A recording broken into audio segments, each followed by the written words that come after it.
Histoire bouddhiste. Jataka Sutra. Le roi éléphant. Cette histoire remonte à des temps fort anciens. Une forêt abritait un troupeau d'un demi-millier d'éléphants. Son chef, qui n'arborait pas moins de 6 défenses, avait une compréhension précise de l'enseignement du bouddhisme, et souhaitait devenir un bouddha. Cet animal était accompagné de 2 femelles, dont l'une était plus proche de lui que ne l'était l'autre.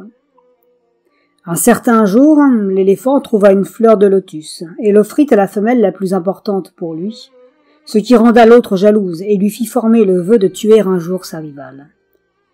Cependant, prisonnière de sa haine, elle mourut peu après, et ne put donc accomplir son vil dessein.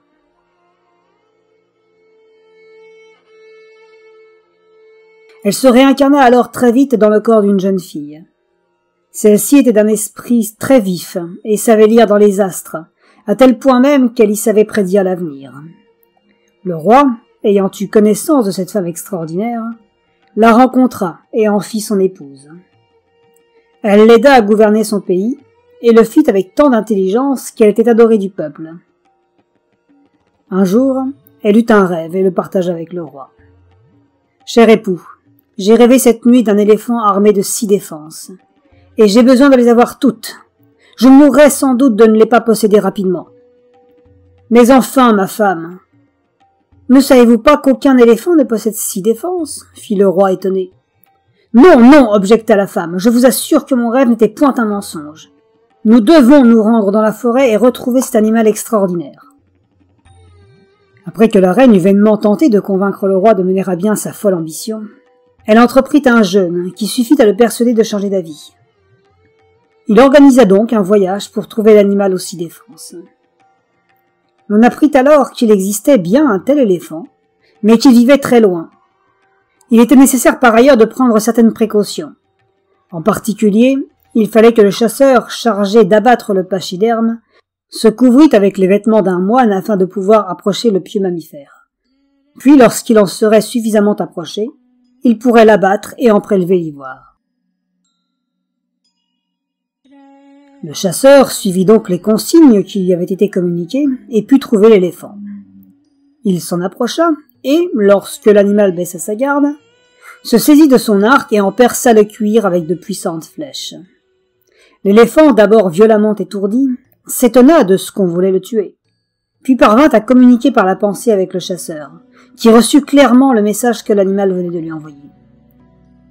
L'éléphant lui apprit ensuite qu'il n'était point attaché à son corps et que le fait de le tuer ne changerait rien au fait qu'il serait toujours un grand bodhisattva. Ce moment lui était donc tout à fait opportun pour pratiquer la patience et la tolérance. Il souhaita enfin à ceux qui acquerraient ces défenses de pouvoir se libérer des 3 poisons, à savoir l'ignorance, la colère et l'avarice, et de pratiquer la générosité. Ayant ainsi pensé, il mourut.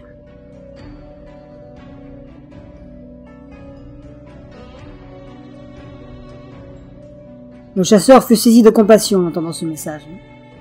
Aussi, après qu'il eut arraché les défenses du cadavre, il couvrit ses traces afin que nul autre chasseur ne pût tuer d'autres éléphants du troupeau. Ces derniers furent bientôt mis au fait de ce qui était arrivé et recherchèrent l'assassin de leur chef. Ils n'y parvinrent cependant pas, toute trace ayant été effacée, et n'eurent que leurs yeux pour pleurer.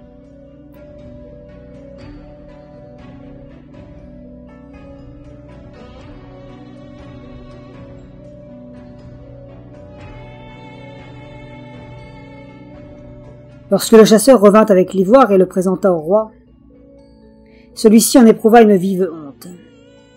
La reine vit les défenses à son tour, et la foudre, brisant le ciel au même instant, s'abattit sur elle et la tua. Nous aurons deviné que l'éléphant aux 6 défenses était l'une des vies passées du Bouddha Shakyamuni, et que la reine était cette éléphante qui, aux yeux du chef des éléphants, avait passé jadis au second plan derrière sa favorite.